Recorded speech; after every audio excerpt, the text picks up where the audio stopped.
একদিকে মোস্তাফিজ, অন্যদিকে শরীফুল ইসলাম এবং নাহিদ রানা। পাকিস্তান সুপার লিগে আজ লড়াই হয় তিন টাইগার পেসারের মাঝে। প্রথমে বল হাতে জোড়া উইকেট নিয়ে পেশোয়ার জালমির ব্যাটারদের নাজেহাল করে তোলেন দাফিজ। এরপর নিজেদের সামর্থ্য দেখান বাকি দুই পেসার। পেশোয়ারের মাঝারি টার্গেটের জবাবটাও দারুণভাবে দিয়ে দেয় লাহোর কালান্দাস। দুই দলের মাঝে লড়াই হয় হাড্ডাহাড্ডি। সেখান থেকে ম্যাচের ফলাফল এবং তিন পেসারের পারফরমেন্স নিয়ে বিস্তারিত থাকছে রিপোর্ট। একসাথে তিন বাংলাদেশি পেসার আজ মাঠে নামেন পাকিস্তান সুপার লিগে। দিনের প্রথম ম্যাচে করাচি ন্যাশনাল স্টেডিয়ামে আজ টস জিতে আগে বল করতে নামে মুস্তাফিজদের লাহোর কালান্দাস। সেখানে প্রথমে বল হাতে নিজের ভেলকি দেখান দাফিজ, যদিও তার বলে দুটি ক্যাচ মিস করেন সতীর্থরা। অন্যদিকে আগের ম্যাচে দারুণ জয় পাওয়া পেশোয়ার জালমি আজ শুরুতেই বিপদে পড়ে শাহিন আফ্রিদির বোলিং তোপে। ইনিংসের দ্বিতীয়বারে অবশ্য ধুনিত ওয়ালালাগের উপর চড়াও হন মোহাম্মদ হারিস। দুটি 4 এবং 1 ছক্কা হাঁকিয়ে আনেন 17 রান।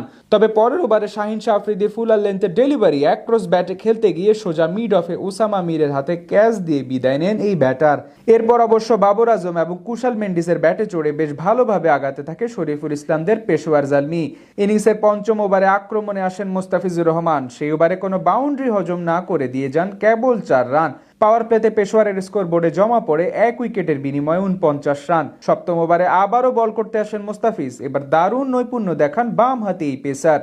মাত্র 5 রান দিয়ে যান তিনি, যদিও ততক্ষণে নিজেদের মাঝে বেশ ভালো পার্টনারশিপ গড়ে তোলেন বাবর আজম এবং কুশাল মেন্ডিস। 14তম ওভারে পিএসএল ক্যারিয়ারে 4000 রানের মাইল স্পর্শ করেন বাবর। একই ওভারে ছক্কা মেরে ব্যক্তিগত অর্ধশতক পূরণ করেন আগের ম্যাচে সেঞ্চুরিয়ান কুশাল মেন্ডিস। মাঝে এক ওভারে 15 রান দিয়ে যান মুস্তাফিজ, যদিও সেখানে তার বলে একটি ক্যাচ মিস করেন আফ্রিদি। 40 বলে 43 রানের ইনিংস খেলে বিদায় নেন বাবর। আর নিজের চতুর্থ ওভারে বল হাতে সব পুষিয়ে দেন মুস্তাফিজ। সিকান্দার রাজা এক ক্যাচ মিস করলেও সেই ওভারে দুই ব্যাটারকে সাজঘরে ফেরান টাইগার কাটার মাস্টার। শেষ অব্দি কুশাল মেন্ডিসের 72 এবং মিচেল ব্র্যাসওয়েলের 21 রানের ঝড়ো ইনিংসে ভরকর 173 রানের পুঁজি পায় পেশোয়ার জালমি। বল হাতে জোড়া উইকেট নেন দাফিজ। জবাব দিতে নেমে পারভেজ হোসেন ইমন-বিহীন লাহোরের টপ অর্ডার আজকেও ছিল বেশ ছন্ন ছাড়া। ইনিংসের দ্বিতীয় ওভারে বল করতে সেই দলকে ব্রেক থ্রু এনে দেন টাইগার পেসার শরীফুল ইসলাম।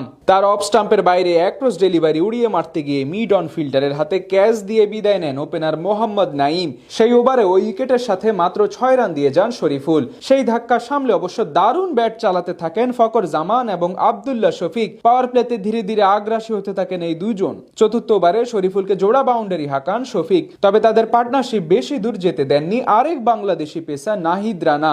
আগের ম্যাচের মতো আজকেও বল হাতে অসাধারণ ছিলেন তিনি। পঞ্চম ওভারে আক্রমণে এসে আব্দুল্লাহকে বোকা বানিয়ে 21 রানে প্যাভিলিয়নে ফিরিয়ে দলকে দ্বিতীয় সাফল্য এনে দেন নাহিদ। পাওয়ার প্লেতে 43 রান তোলে লাহোর কালান্দাস।